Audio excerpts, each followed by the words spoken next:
Ramakatha Rasavahini, Prema Sudhamritavahini, Sathya Sanatani Dharma Swarupini, Shanti Pradayini Mokshakarini, Ramakatha Rasavahini, Ramakatha Rasavahini.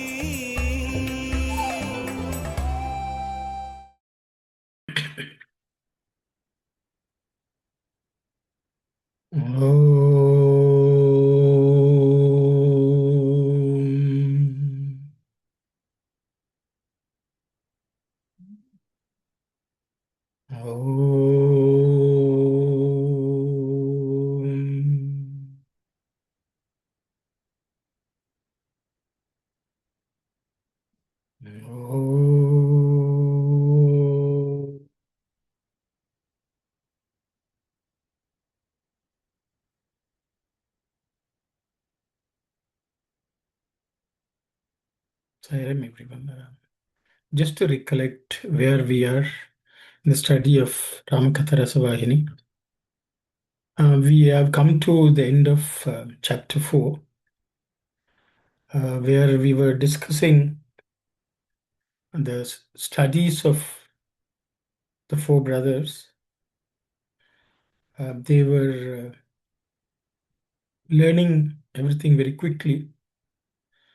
Sri Rama was able to pick up and grasp the subject very fast.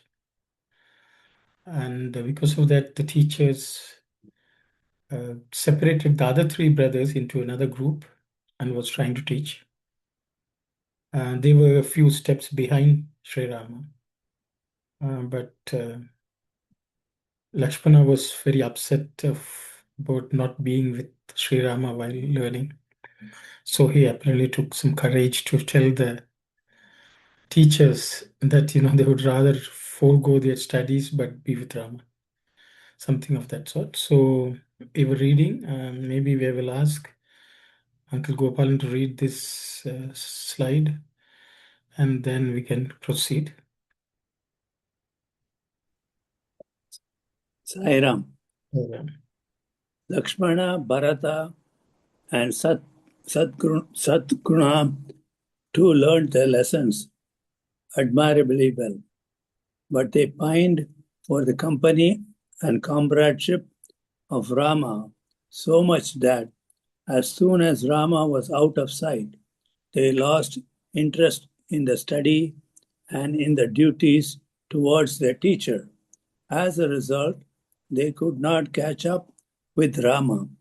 They were following him a session or two behind. Lakshmana dared tell his teacher once or twice that he had no need for any lessons or learning. They would be happy if they could get the company of Rama. Rama was the very life of Lakshmana. The teacher observed this strange relationship between the two and drew much inspiration contemplating on it. He reminded himself of the statement of sage Vasishtha that they were no other than Nara and Narayana, the inseparable divine forces. Sai Ram. Thank you very much, Uncle. If anyone would like to discuss any of the points listed here, any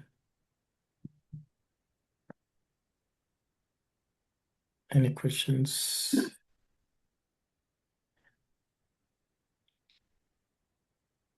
I guess if everyone is okay, then we can proceed. We are going to the 5th chapter in the English version of Ramakatha Rasavahini.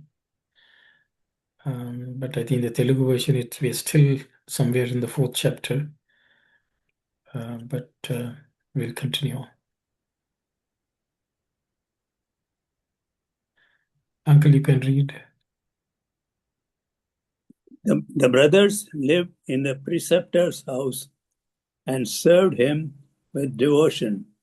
They renounced the comforts of the palace and gladly underwent the hardships. They carried out the wishes of the master in humility and with loyalty. They finished their studies in a very short period and mastered the subjects they were taught. One day, Emperor Dasaratha proceeded with his minister to the home of their teacher. He was beside himself with joy when he saw them reciting Vedic hymns and heard the sacred formulae rolling out of their tongues, clear and fast, like a cascade of bright pearls. He was happy that his sons had learned so much. Rama rose and fell at the feet of his father. Seeing this, the three brothers too came forward and prostrated before him. The teacher invited the emperor and the minister to seat themselves on raised seats covered with deerskin. Dasaratha began conversing with the teacher in order to find out how far the children had advanced in studies. Rama signed to his brothers that they should not overhear their talk. He left the room with the permission of the Guru, carrying his books with him and calling on the others to follow him. The brothers took the cue from the Rama in all matters, and so they silently obeyed his merest gesture. Sai Ram. Thank you very much, Uncle. Auntie, shall we read the Telugu? Yeah ఈ రీతిగా ఆ దివ్య బాలురు గురుగృహమున సర్వ సౌఖ్యములను త్యజించి In this manner, these divine children in the home of the Guru renounced all the comforts, గురువు ఆజ్ఞను అనుసరించి following the commands of the Guru, వినయ విధేయలతో విద్యలను అతి స్వల్ప కాలమునందే పూర్తి గావించిడి. with humility and obedience, they, within a very short period of time, they completed their studies. ఒకనాటి సాయం సమయమున దశరథుడు మంత్రితో కూడి One day evening, King Dasharatha with his minister గురుగృహమునకు వెళ్ళి వేదమును వల్లించుచున్న పుత్ర రత్నములను చూచి he went to the home of the Guru and saw the children's mastery over the Vedas.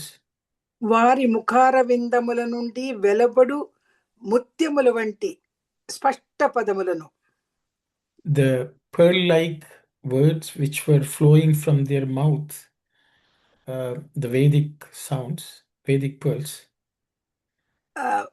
స్పష్ట from their lotus-like mouth, Yeah. they were the pearls were just coming out in very clear words, in clear pronunciation and so on.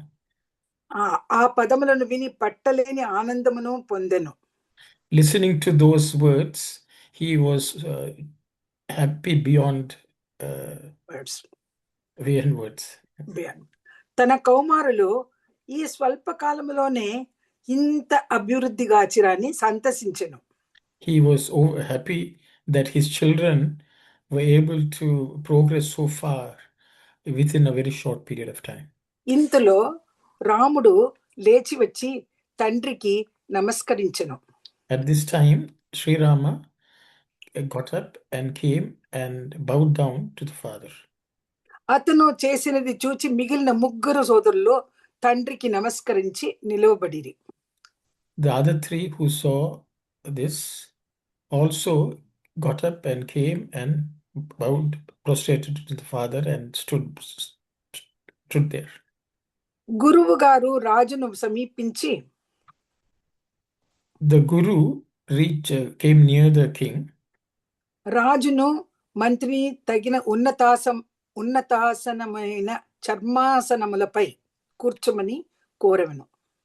So he asked the king and the minister to sit in the appropriate seat of a higher stature on the skin of dear skin. their skin and Yeah. asked them to sit, and he requested them to sit. రాజకుమారులు విద్యా విషయమైన ఎంతవరకు అభివృద్ధిగాంచిరో The children of the king, how far they have progressed in the studies, ఆ విషయములను గురువుతో ముచ్చటించుట ప్రారంభించెను. that subject he started discussing with the guru. వారి సంభాషణలను వినరాదను సూచనగా రాముడు తన గ్రంథములను తీసుకొని So, realizing that he should not listen to their conversation, Sri Rama, he picked up his books, గురువాజ్ఞను బడసి taking the permission of the guru, తన గదికి వెళ్ళెను. he went to his place.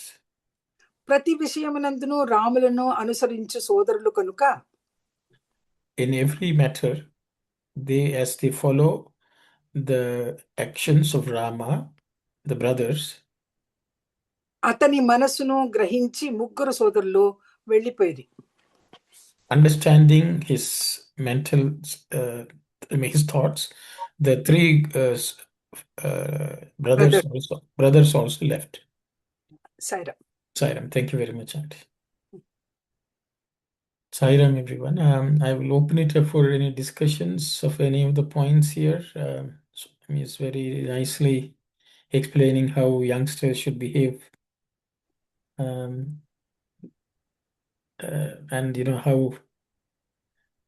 how they had mastered Vedas in a short while and so on. Sai Ram.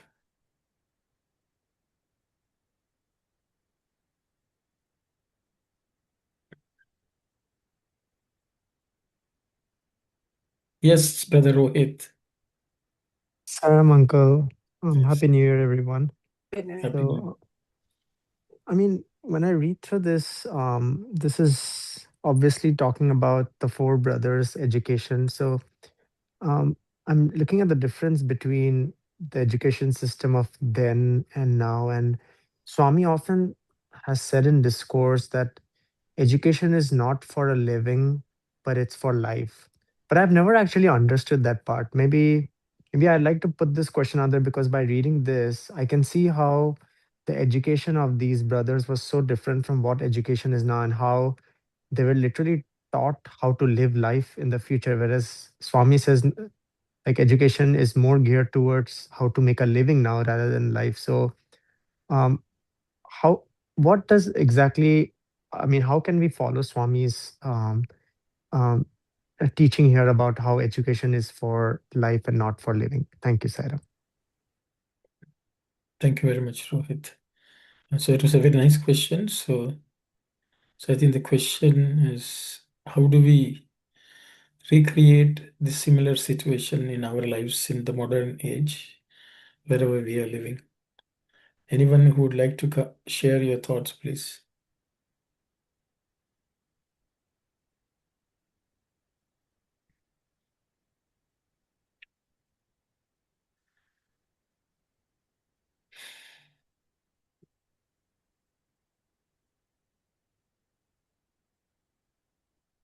Sai Ram. Sai Ram, Auntie, please go ahead. One point is very noticeable here, that is to respect the elders as well as the guru, teacher.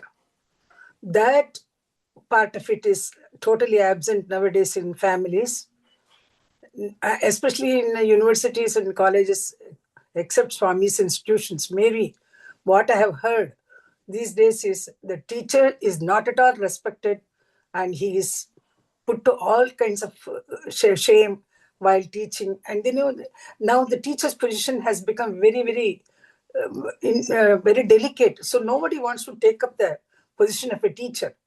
That is the present situation. And the second point, what I noticed was children used to follow the elders. when Sri Rama thought that Dasharatha was eager to know about their progress in their studies with the Guru, he did not want to overhear what they were talking. So he just signed to his brothers that they should leave that place and not to overhear what the conversation was going on. And which we all observed, our youngsters are ever eager to participate in all the family matters, and that creates a lot of problems for the parents as well as children. These two things I noted. Sai Ram. Thank you very much, Auntie. Anyone who would like to comment? How can we change the way, the modern day education is and the children's behavior?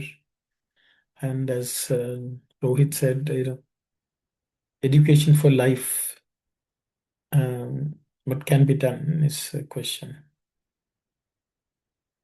Yes, Sister Vani, please go ahead. Sai Ram, brother. So I think, character development, Swami is saying always, end of education is character. So I think the modern education currently it's just not focusing on that character part.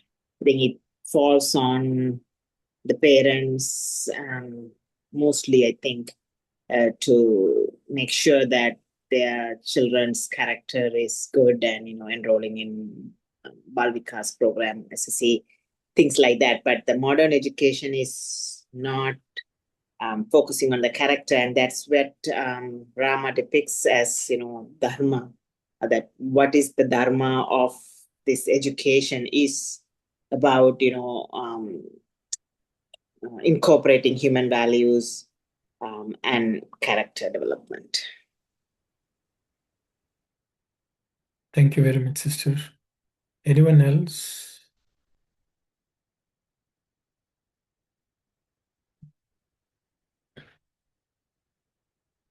Okay, I think Rohit, maybe I will add some, what as Sister Vani has mentioned. One of the reasons Swami started the Bala Vikas program, which is called Educare here, is just to make sure that the studies of spirituality also goes hand in hand with any early education children receive in the school system today. In addition to that, I think how parents behave. So I think last week also we discussed if every home is like a Gurukulam, where parents set the best example, at least the children are given that exposure.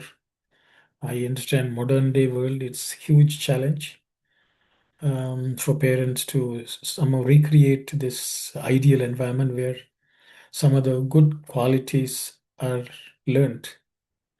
And I think that's the best we can do is, as Sister Vani said, is Balavika's program and the parents' ideal lifestyle. I think that's the best we can do, and the rest I think is in the hands of Swami, at least for the devotees of Swami.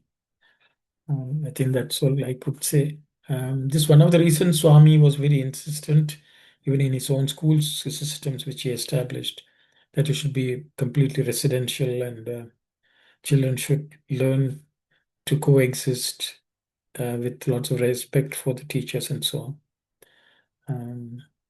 It's very difficult to obtain similar environment in other schools. That's all I can say. Yes, Sister Aruna. So I remember that there's good ones Swami is mentioning.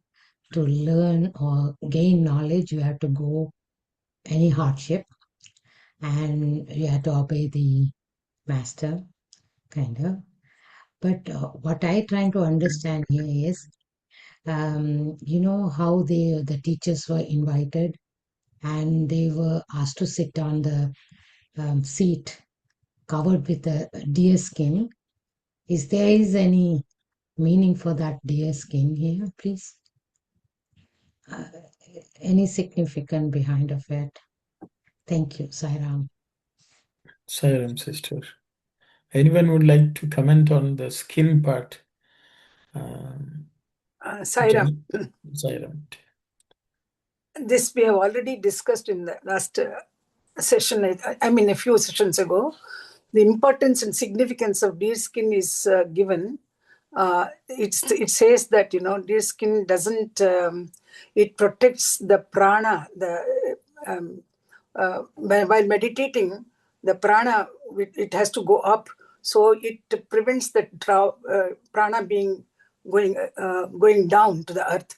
So that acts as it acts as a adherent to not to go that prana to go down. And one more thing is, it reminds the meditator that their deer skin, the deer which was the victim of the sound, that we should, that sense, the sense of sound. So we should not. We should always be reminded that we are not to be attracted by our senses desires. That's what we had discussed. I think anything to be added, you can add. Okay, Auntie, thank you.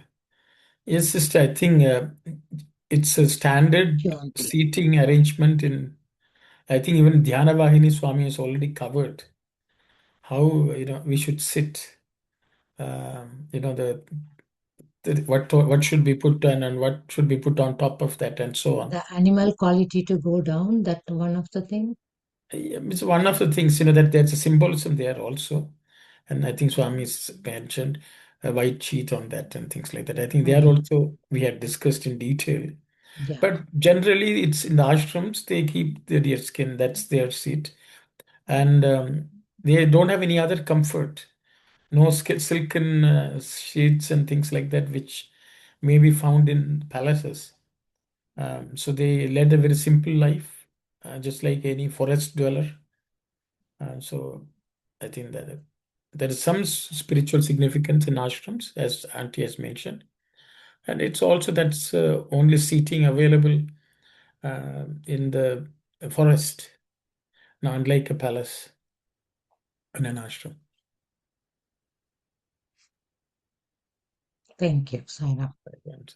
Yes, Rohit, please go ahead. Yes, Sai Ram, uncle. So actually, there was a discourse in summer showers in Vrindavan. I think it was in early 70s. Swami had actually spoken exactly about this one.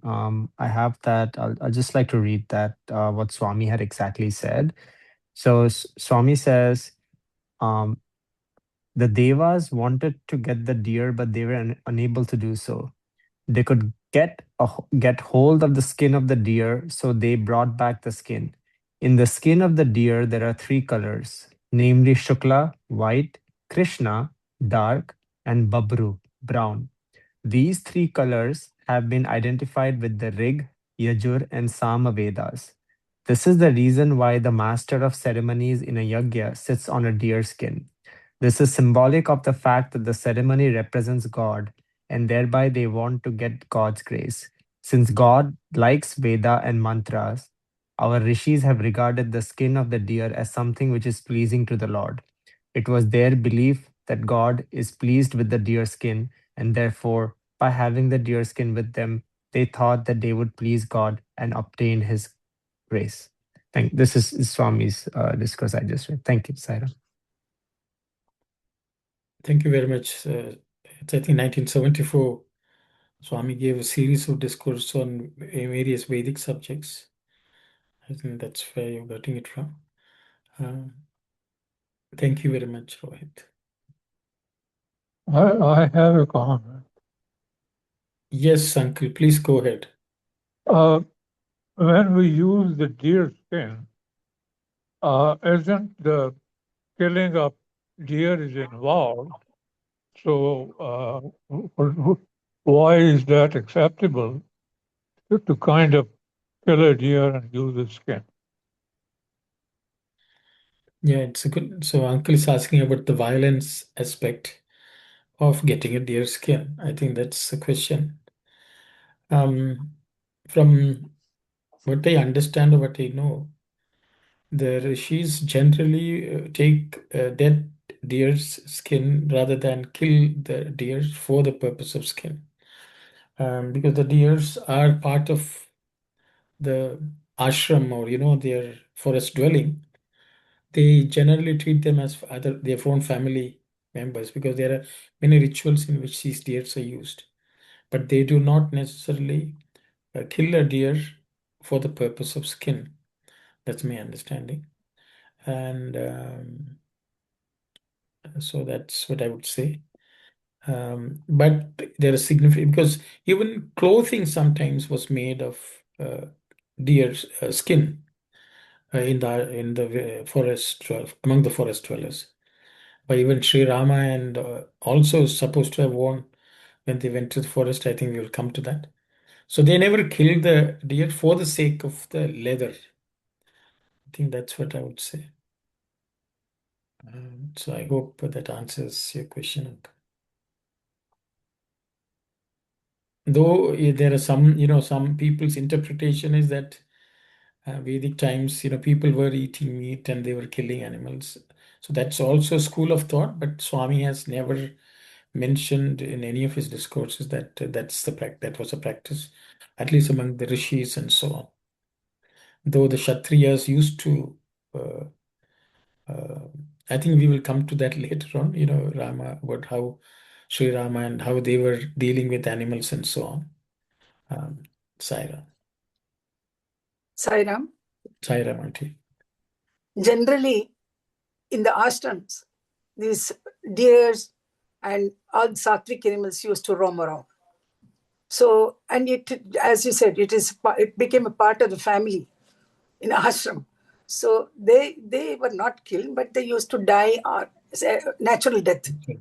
After that, the skin was used as a soft the asana for the yajnas, or even otherwise they used it for making their guests sit on that also. Sai Ram. Actually, just to that, yes, Ron, please go ahead. Sai Ram, Bin and I were just discussing this whole point of deer skins, and we noted that in temples, for example, there's usually a prohibition of wearing anything leather, any animal skins on your body when you're inside the temple. We're thinking this is quite likely a modern rule, because almost any belt or shoes or whatever one wears that or wallet that's made out of leather is usually an animal that's been deliberately killed. So I just thought I'd throw that in there. Sai Ram. Thank you very much, Ron. Yes, it is a fact. Yes. And yeah, and also the fact that sometimes cow hide is, or bull hide is used, and that is one of the reason they had to introduce this in the forest. Generally, if there are no deer skin, people sat on wooden seats also. Not necessarily everyone was so, but I think deer skin is considered the highest level of seating which an ashram can offer to a guest. So they may have shortages of deerskin seating also, which was reserved for special guests, or when it's not available. So that also can be seen, as Brother Rohit has said. The story is that the deer ran away, and the rishis chased and got it. The Veda has a deer or something like that has run away. I think you didn't read that piece earlier, Rohit. Yes, uncle, give me just Can you opening that. just so Yeah. what is the deer which they chased? I think about Chandas also. I think Swami must have mentioned, but anyway, I will let you. Yeah, so it was when the goddess of Yajna took the form of a deer and left the place, the Devas could not bear this and they also followed this animal. Yeah. And when the Devas wanted to get the deer, they were unable to do so. So it was the goddess of the Yajna who took the form of the deer and then left the place that was where it was happening. Yes. So, Yes. Uncle, I had a question. Somewhere, I mean, I could be very, very wrong here, so please correct me. So, but I have this thing in my mind where I remember somewhere, because I was very curious about this, because in many, many places across the world, even today, the form of God, and especially worshipping the Devi form of God, animal sacrifices do take place. So I remember going down a rabbit hole of trying to figure out why this still happens.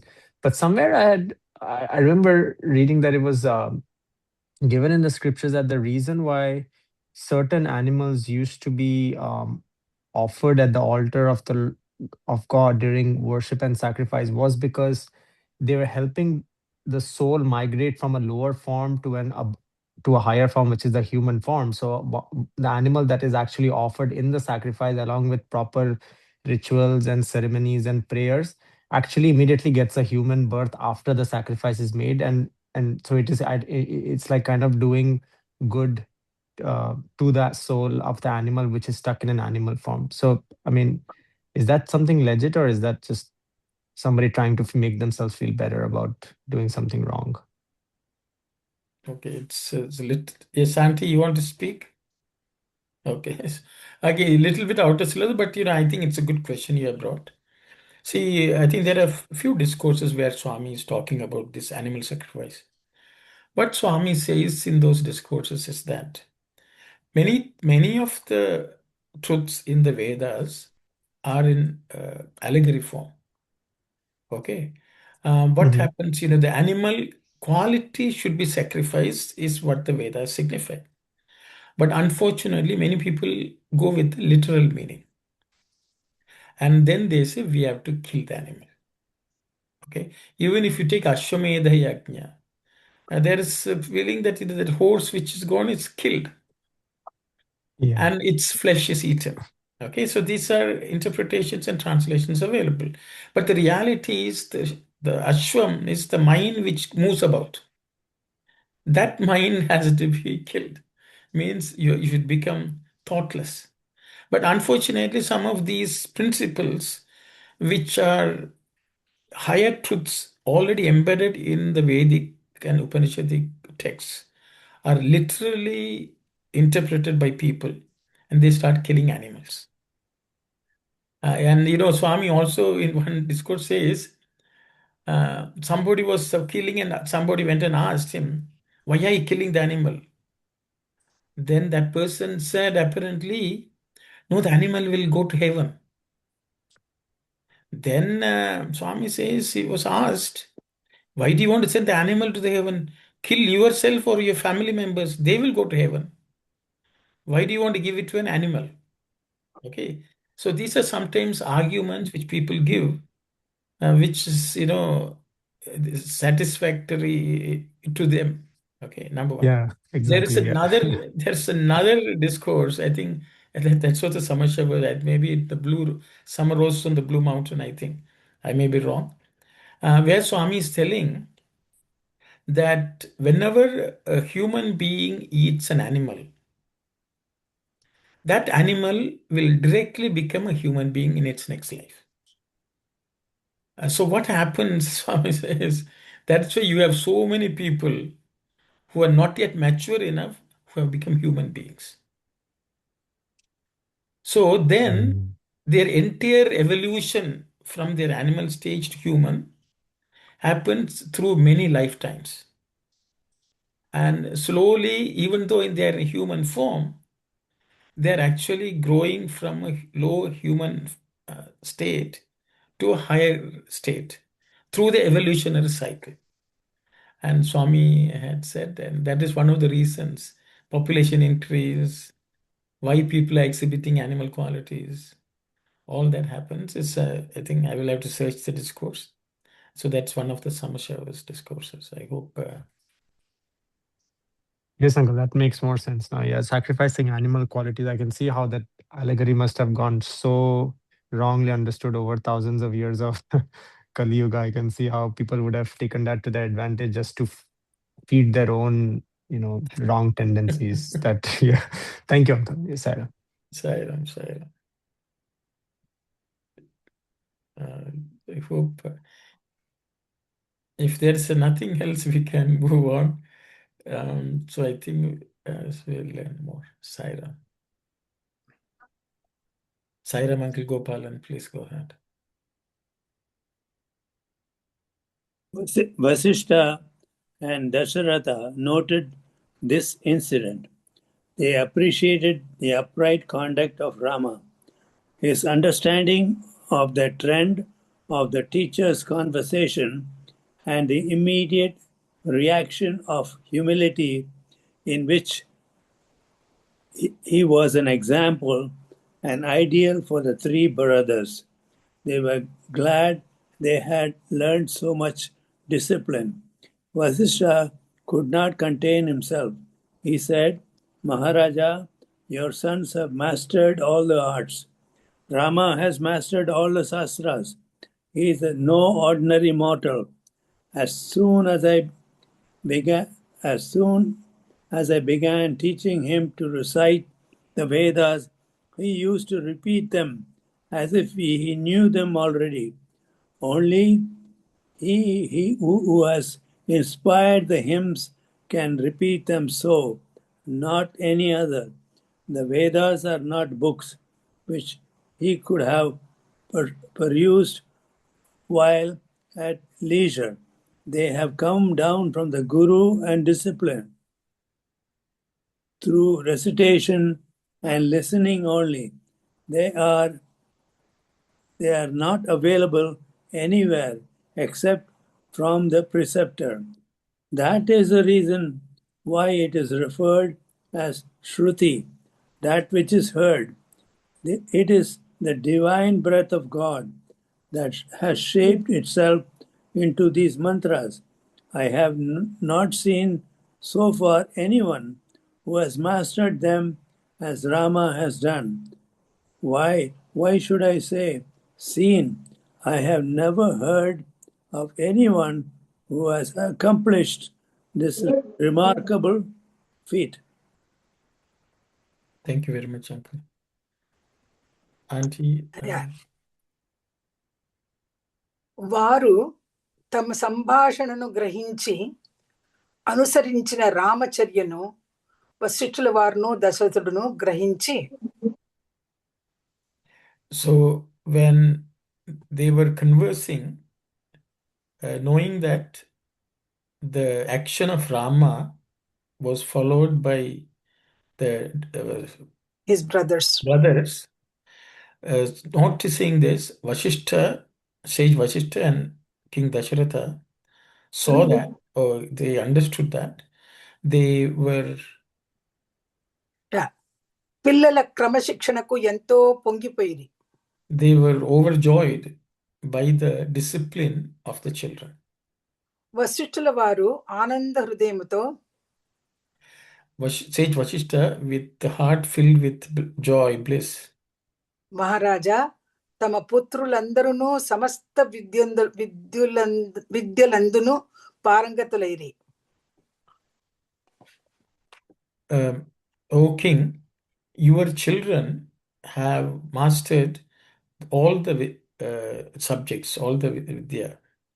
రాములకు సర్వశాస్త్రముల కూడాను తెలియను. For Rama, Rama knows all the shastras. అతడు సామాన్యుడు కాడు. He is not an ordinary one.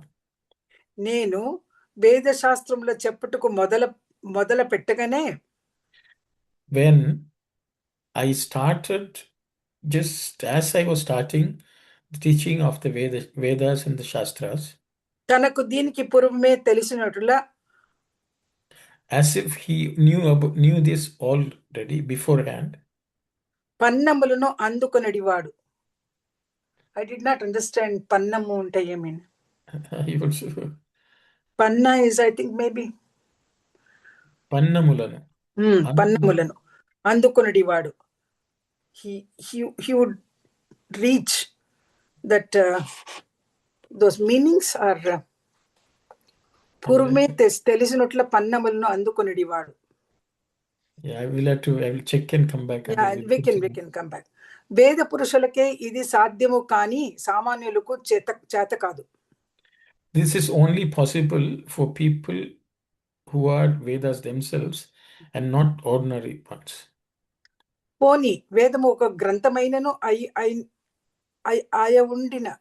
అయి ఉండిన ఎప్పుడైనను విరామ సమయమున చదివినేమో అని తలంచుటకు, one cannot think and that, it's like a book which one pursues at leisure. Vedas are not like that. అని తలంచుటకు వేదము గ్రంథము కాదు. To think so, Vedas are not books. గురు శిష్య పారంపరమై ఒకరు చెప్పుచుండ మరొకరు విని, Through the lineage of the guru and disciple, one has to recite and the other one has to listen. అనుసరించవలసినదే కాని చదువునట్టిది కాదు. They have to follow and repeat, and it cannot be studied. వినికిడితో నేర్పవలసిన విద్య కనుకనే దీనిని శృతి అని కూడాను అందరు. Because this is learned through listening, this vidya or knowledge is called shruti, that which is heard. అట్టి పవిత్ర పరమాత్మ శ్వాస సమానమైన వేదమును, such sacred and that which is like the breath of the Paramatma, Vedas are.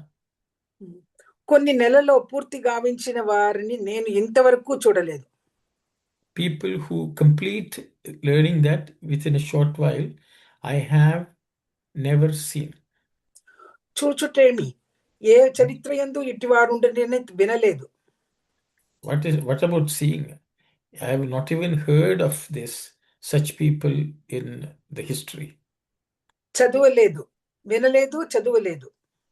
I have not heard, nor have I studied. Have I read. మీ కుమారుని ఇట్టి అతిమానుష చర్యలు అనేకము. Your children's superhuman actions are many. ఎన్నవి నుడువగలను? What can I say? நாங்க pass பண்ணி போயிட்டோமா? Sorry. I think we may have passed a little, sister. Yes. ఎన్నని నుడువగలను? Yeah, that's correct. One sentence I have read extra. Yeah, one extra sentence, Auntie. It's okay. Sai Ram, everyone. I will open it up for discussions about what Sage Vasishta and Dasharatha observed, as well as what they discussed. Brother, the good thing I have learned on this one is the Vedas, you just cannot read and learn or something, study. It's only way of by listening, right? Yes. Through recitation and listening only. Swami says only. So we shouldn't be reading the books and study kind of. So I thought of just to mention it here. Yes. Okay, thank you, Sai Ram. Anyone else would like to listen or like to say? Yes, Sister Vani. Sai Ram, brother, I'm just contemplating on the resemblance of Swami. He said that he came to revive Vedas, Veda Poshana. Did he depict, people around him at that time noticed similarities? How, Lord Rama is able to chant Vedas and able to pick up, similarly, Swami also did that? Did any stories around that being written or heard? Okay, good, sister. Good. Sister is asking, okay, about Sri Rama, we reading. Are there any similar situations in Swami's life, is her question. Anyone who would like to share anything which you have learned or read?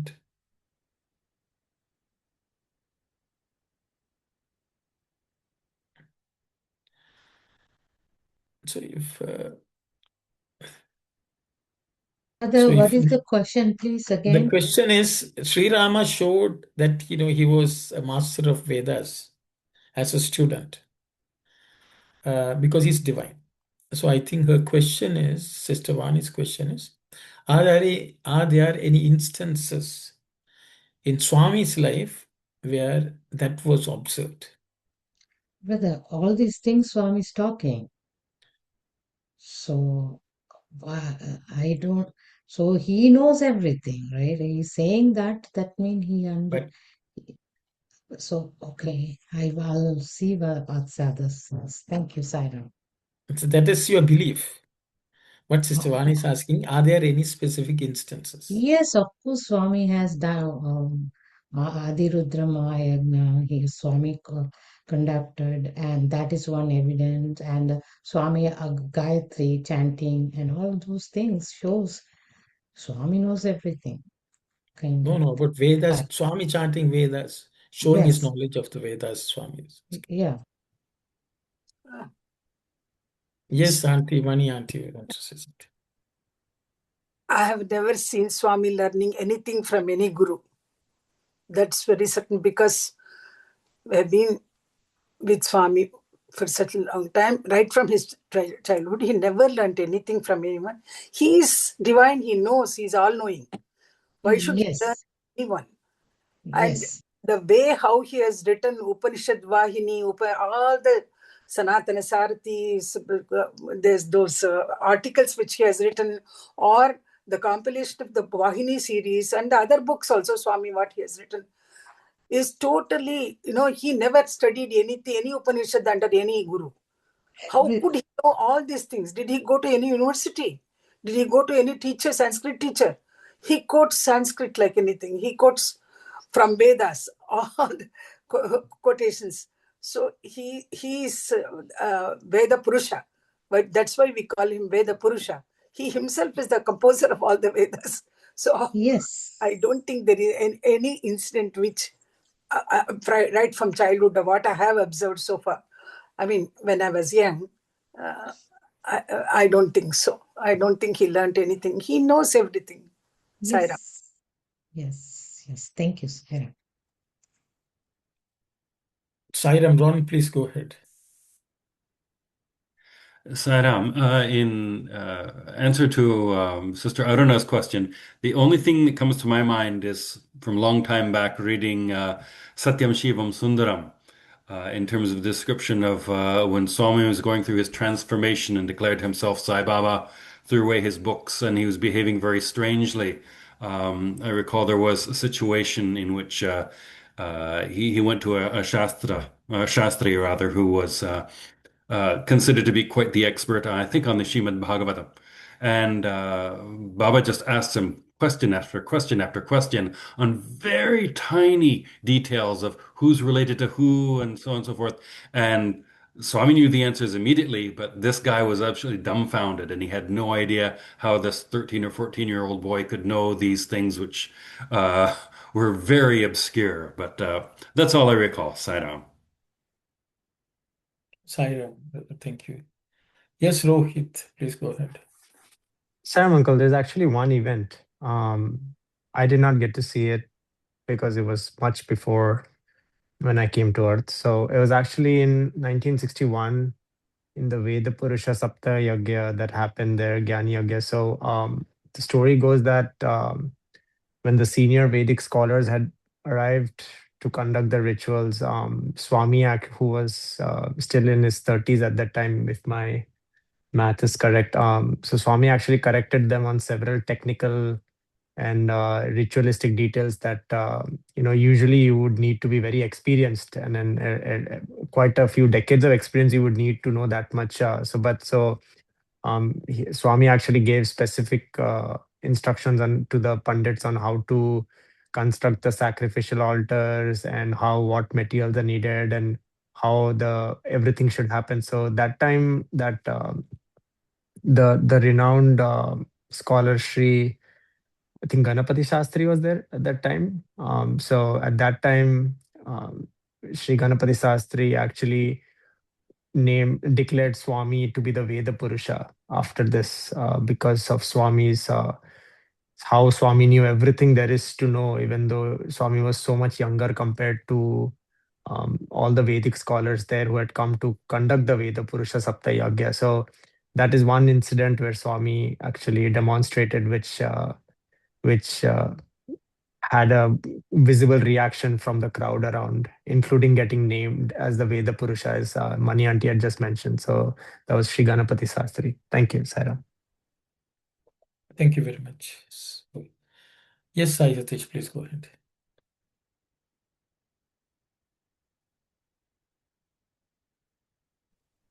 Sai Ram, Yes. So just going to cite this incident where I think Bhagavantam Garu, he once went to Kamavadani Garu and he said that he wanted to, he was just saying, asking whether all that Swami was mentioning, whether they were really in the Vedas, to which Kamavadani Garu, I think he replied saying that, yes, no doubt, whatever Swami is saying is there in the Vedas. He also went one step further and he said, whatever Swami says is Veda. Swami Mate Mantramu, Swami Mate Vedamu. So just wanted to say, I think we do look for, again, certain parts of validation, how Swami's childhood was, or the later years and so on. But I think we can learn from this that whatever Swami says is absolute. So just wanted to add. Thank you very much, Sai Satish. See, I think, what Sister Vani asked was a very important one. Because sometimes we go out of our love for Swami, we will make statements which we have deep belief in. But I think it's good to know and be able to speak about it. The thing is, we are not experts in Vedas. Ideally, the Vedic scholars have to say. And they should have some proof also, even to say. So I think it's good that Sai Satish mentioned Kamavadani Garu, because Bhagavantam went to him and asked. But see, how these priests, how these Vedic Pandits came to Swami itself is a big story. It so happened Venkatagiri Maharaja invited Swami to come sometime in late 50s. And Swami he sent his own son to bring Swami to Venkatagiri. And when he came Swami went to Venkatagiri. The king went out because already he had some experience with Swami. I don't want to go into details. He went outside the palace, went to the street, and as Swami alighted from the car, he fell flat on the ground and took namaskaram of Swami. And he had asked the Vedic Pandit to chant Vedams and things like that to invite Swami. And many of them felt, the king has become a bit cranky, something had gone wrong with the king. Here is a village kid. See, at that time, Swami was not even wearing his robe and all that. Swami was wearing just dhoti and a shirt. Indian, those days shirt, not like ours. But so as it was village kid, looked, a small kid, a very simpleton. He's only talking Telugu, and this king is falling flat and thinking that he's divine. So they apparently talked among themselves and said, we have to put some sense into this king's head. So they told him, oh, such a great spiritual person you have brought. We would like to ask him some doubts and see whether he can help us. Though actually they wanted to prove that Swami doesn't know anything. So he asked Swami, and Swami said, sure, why not? So what they did was they started asking questions from the Upanishads and the Vedas and scriptures. Swami answered them, and Swami asked them questions which they could not answer, and then Swami gave the answer. At the end of this, many of them fell at Swami's feet and realized that he was Veda Purusha himself.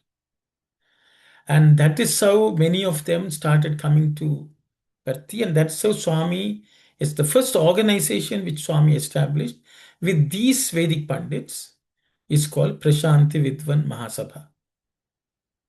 Even though many of them acknowledge Swami as divine and he was Vedic, he knew some of the Vedic aspects which they were able to test, some people were not, which included Kamavadana himself. But because of peer pressure, he also went to Puttaparthi or Prashanti Nilayam for one of the Vedic first yajna. So there what happened, all the Pandits started falling at Swami's feet. Hmm. And Kamavadani Garu also was forced to fall at Swami's feet. And after that, he felt he was unclean. So without telling all the other priests, he went to Chitravadi and chanted some mantras to cleanse himself and took a lot of dips in the Chitravadi river. And he was coming very stealthily back. And when he entered the ashram and he was passing Swami's mandir, Swami called out and said, Kamavdaniga, are you fully clean now? And Kamavdani Garu ran and fell again at Swami's feet. And he realized here is not only someone who knows the Vedas, who is also all-knowing. Yeah. Since that day, he never left Prashantanari. Even though his family came and asked. So there are many people. I'll stop, Mani, Auntie, please go ahead. No, please go ahead. Please go ahead. So I think one of the, I don't know, many of you know Sri Gandikot Subramanya Shastri, who actually, who was blessed with Sai Gayatri. His son, Mr. Subbarao, Dr. Subbarao, once apparently he asked, in one of his talks, few of his talks he had told. So he had asked Swami, his father, you all say that he knows Vedas and all that. But he's giving many talks he's giving. And how do you know that they are all aligned to the Vedas? He was a modern scientist. He had not learned Vedas as clearly as the father. So apparently he said, no problem, I can show you. So apparently the next following day, the Telugu Sanatana Sarthi had come. And the father told him, bring the Sanatana Sarthi. And he took a discourse of Swami. Every sentence in that discourse, once it's read, he would say, go and pick up this volume of the, from the Veda and bring. And he will say, go to this chapter, read this line. So he was able to identify each of the lines of the discourse with a line in some Veda scripture or Agam.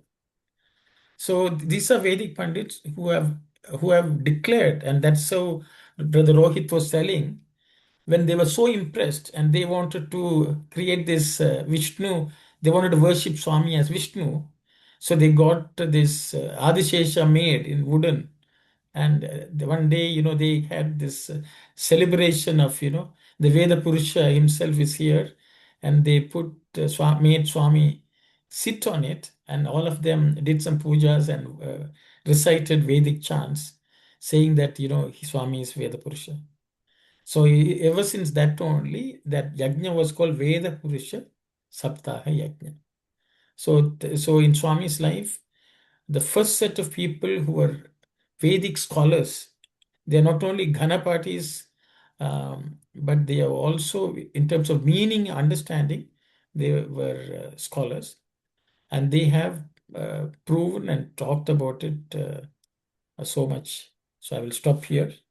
There are some talks by Dr. Subbarao, which is available on YouTube if you all can find it, where he is talking about his father explaining to him how Swami is an embodiment of Veda. I think every Sai devotee should know this. One thing is to say Swami knows everything, but if somebody who is outside our fold asks this question, we should be able to confidently know and explain where the proof is. And that's very, very important. Otherwise, people may say we have just blind faith. Sai Ram. I hope that Sister Vani's question. Thank you, brother.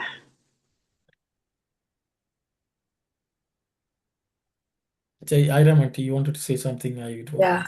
let me. When you were mentioning about the Venkatgiri Maharaja, Yes. there was one scholar, Vedic scholar, who was the Asthan Vidwan, Rama Sharma. You might have heard of him. So, Rama Sharma ji, when Swami went to Venkatgiri, as usual, he was very not willing to go near Swami or touch his feet. He was very, very skeptic about Swamis. And then he asked many questions, as you said, but he got answers from them. But it took a long time for him to understand that it is a serious illness which he got, and then he, by Swami's grace, he got over it. And then he came to Parthi, and that started singing all, praising Swami as Sai Mata.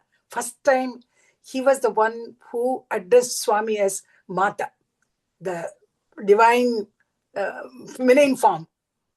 That he this to Swami, and then that song which I think all of you know about. Which auntie? And Sai Mata, no, Sai Mata. That Chanda Chircha Velanamma Sai Mata Ninu. That one, that song which he composed and then sang it before him, before Swami. That's it. Sai Ram. Sai Ram. Why don't you sing the full song for us? Auntie will sing next time. She has to prepare, she has to remember. Auntie, you're unmute and say it. Yeah, Aruna, I'll sing next time. Okay, thank you, Auntie. Okay, so these are things which we should be very, very clear as Sai devotees. We should know Swami's life story very clearly. I think there are many different people who have written.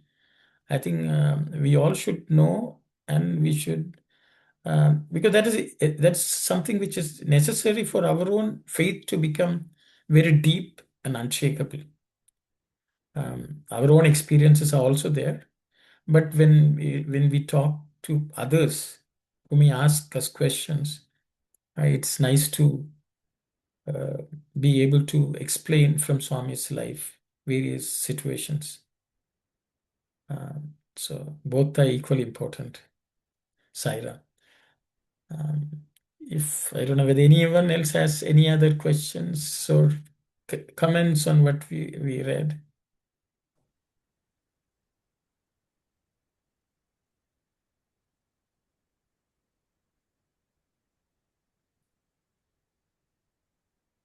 Okay, I think Auntie, I looked at that Pannalam.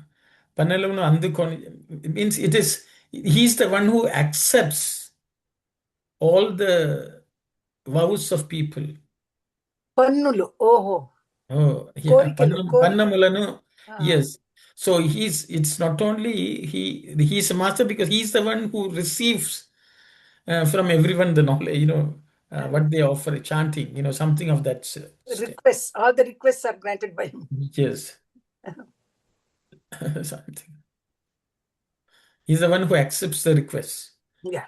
Because he's the Veda Purusha. I think that's the sense. Sage Vashishta say. Thank you, Sai Ram. Sai Ram. If everyone is okay, we'll read the next slide, please. Yes.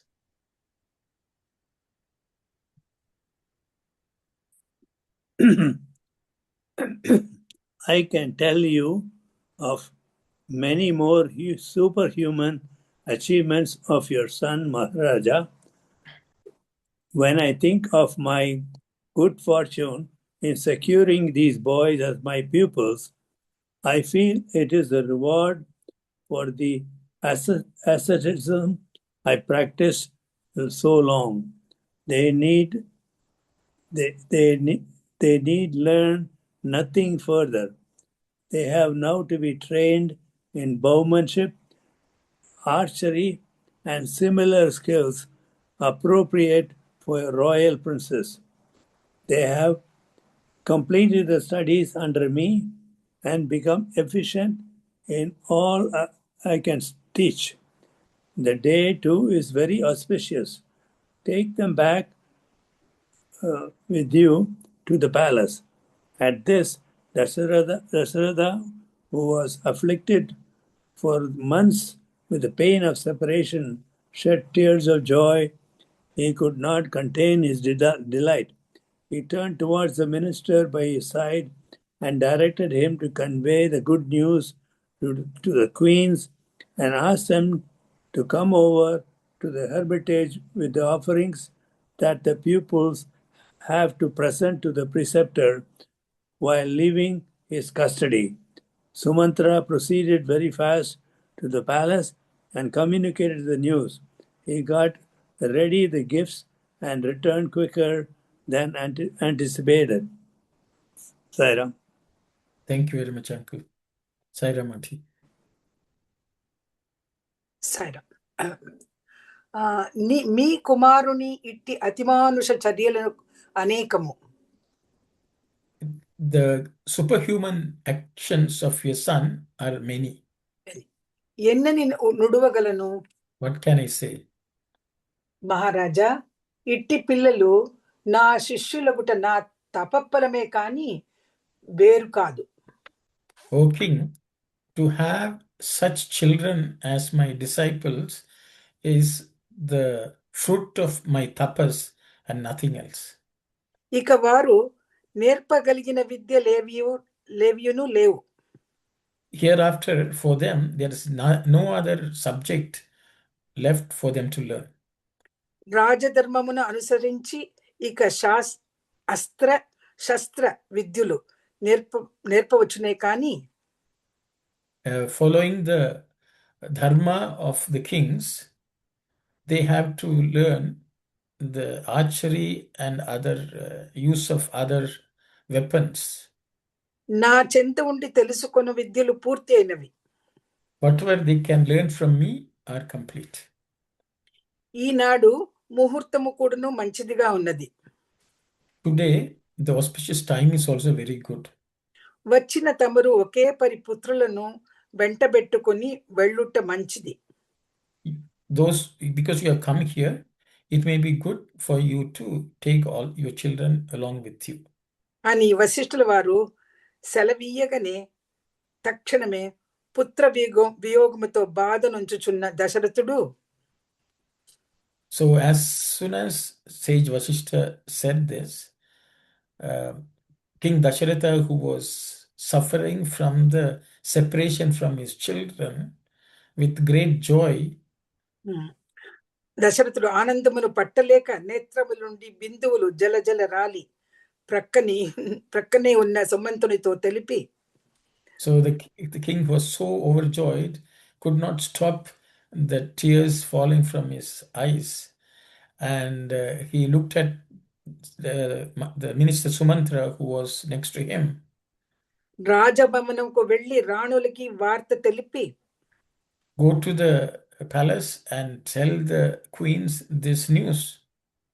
గురు దక్షిణగా పిల్లలు గురువునకు చెల్లించవలసిన కానుకలు తీసుకొని the dakshina for the guru, which the children have to give, bringing them. రమ్మని పంపెను. కానుకలు తీసుకొని రమ్మని పంపెను. Yeah, go and collect the gifts which the children have to give and bring them and come back. And saying this, he sent him away. సుమంతుడు కూడాను ఆనందముతో అతివేగముగా రాజభవనమునకు వెళ్ళి, so Sumantra also with great joy sped to the palace, విషయమును తెలిపి కానుకలు తీసుకొని conveyed the news and collected the gifts.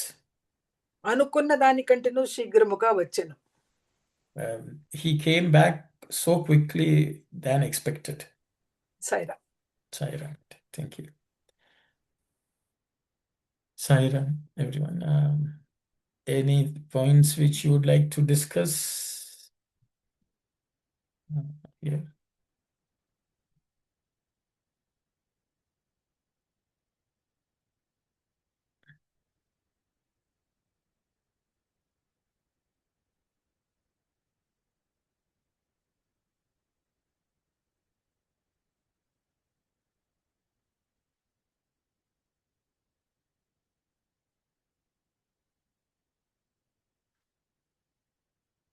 Yes, Sister Vani.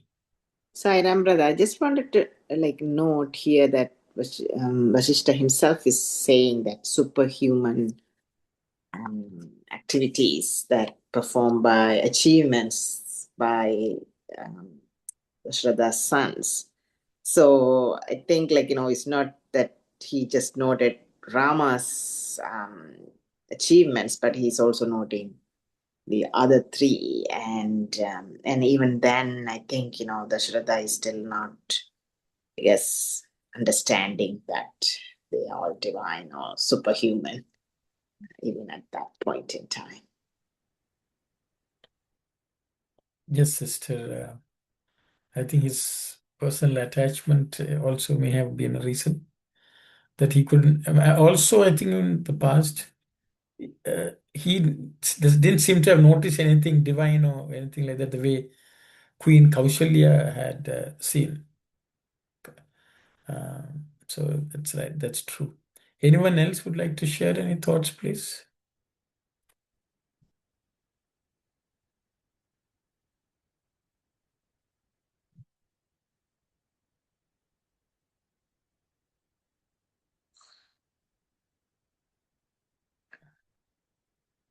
Yes, sir, Brother Ram, go ahead. Yes, Sai Ramana, it's me. Yes, Bina. Those days, the Guru was were very all-knowing. Every single subjects and skills they could teach their shishyas, every single aspect of the life, even. The capacity here, I look into that. Now, the teacher, each teacher is one subject teaching to the student. So, the capacity from the guru and the shishya versus a teacher and a student, here it has fallen such a way. That's what I like to mention. If I'm not wrong, someone can correct that or mention something else regarding that too. I would like some more points on that. Sai Ram. Sai Ram, thank you. Sai Ram. Yes, Sister Aruna. Brother, in addition to Sister Beena's thing, shall we, this Swami says that pupils have to present the preceptor while leaving the custody. That means they have to do some offering. Am I right? Yes, All sister. days. Yes. So, Kanuka. yeah, that's a Guru Dakshina, right? Like In that. Tamil, we will say Kanikai, it's a Kanuka. So it is. Okay. It's Guru Dakshina only. Yeah, Guru Dakshina. So we have to offer it. Like it's not like just we can just leave saying that as a service or like that we cannot leave. So just I wanted to understand a little more on that. Thank you, Sai Ram. Thank you, Sister. Whatever knowledge we receive from any guru or anybody, I think we should respect that knowledge. And then, though the guru doesn't expect anything from us, it is our duty to show our gratitude. And in that way, we offer something in return for the gift of knowledge which they have given us. Sai Ram. Thank you. So anything that you cannot take it as like a free or something, even the knowledge, even they say it's a selfless service, even we as a pupil we have to offer back. Okay, thank you, Sai Ram. Sai Ram, Sister. Anyone who would like to comment on, I think, yes, Sai Ram, sir. So, go ahead, Sai Satish. Sai Ram, I was just going to say, based on what Auntie also mentioned, and what Sister Aruna was mentioning. For things of the world itself, anything that we get, we pay the price and then only we get the commodity. So something that is beyond um, the realm of this world, which goes into um, the higher forms of Vidya, and especially that which can be learned only at the feet of the Guru, uh, then knowing fully well that the value for that cannot be paid in cash or kind or any form of the worldly thing. I think at two levels. One is whatever yata shakti, whatever can be offered, is offered as dakshina to the Guru. But at the same time, I think Swami would always say, like when students would also leave the portals of the university or the educational institutions and say, Swami, what can we do for all that Swami has given? Swami would only say, you should live all those values. What you have learned, you should live them. That is what is the gratitude or the Guru Dakshina offered. So I just wanted to add that that is, if one can really live their life, suffusing it with those values learned, that itself, in addition to whatever is given as a material kind, that is of utmost importance to the Guru and showing that we value what the Guru stands for. Sai Ram. Sai Ram, Sai Shish. Thank you so much. Anyone else would like to comment? It's 10:16. Maybe I will just say a couple of things and we can close for the day. Yes, Beena, you are right. Swami has often spoken about the ideal guru and the ideal disciple. Swami has mentioned that when there's the ideal guru and ideal disciple, the benefit comes to everyone in the world. Swami gives the example of Krishna as a guru and Arjuna as a disciple.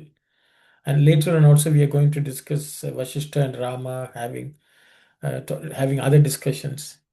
Many of the scriptures which we have today are conversations between guru and student. So the thing is, the guru was also capable of transmitting knowledge, and the student also was prepared, and he was also sincere and was very yearning for knowledge. So both are equally important. The Upanishads are full of such conversation between gurus and students. So the student also has a role to play, the teacher also has a role to play. A good student will one day become a good teacher also, because he will be a lifelong student. So only they can impart. And one may not know everything. People like Sage Vasishtha are phenomenal people, they will get phenomenal students. Uh, so I think that's also true. But I think we all can aspire, whether we are students, we should all turn ourselves into good students. So in our own little way, we will also be able to share knowledge with everyone. That's nice. And Sister Aruna, I think your question, Brother Sai Satish, is nicely answered.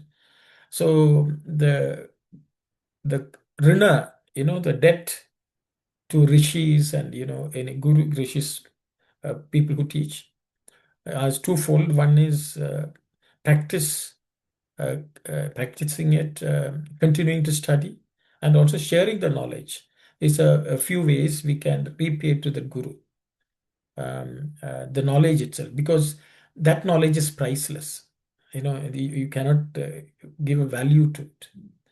But generally, for the effort, the physical effort the guru has spent, the food which he has provided for them and looked after them, for that, from a worldly point of view, something is generally given according to each person's capacity, as Sai Sati said, yatha shakti. There's no fixed fee which is generally demanded by a good guru, because their subsistence only comes from the Lord. They are not dependent on that per se. But this is an acknowledgement by the disciples, and that's what Swami has mentioned here. So with those thoughts, we can close. And there are so many small aspects which we can practice in our own lives. Swami has a way of teaching us. So it was a wonderful discussion today. Sai Ram. We'll meet again next Friday. Sai. We'll close with the Samasta Loka prayer. Om Samastaloka Sukhino Bhavantu. Samastaloka Sukhino Bhavantu. Samastaloka Sukhino Bhavantu. Om Shanti Shanti Shanti. Sai Ram. Sai Ram. Sai Ram.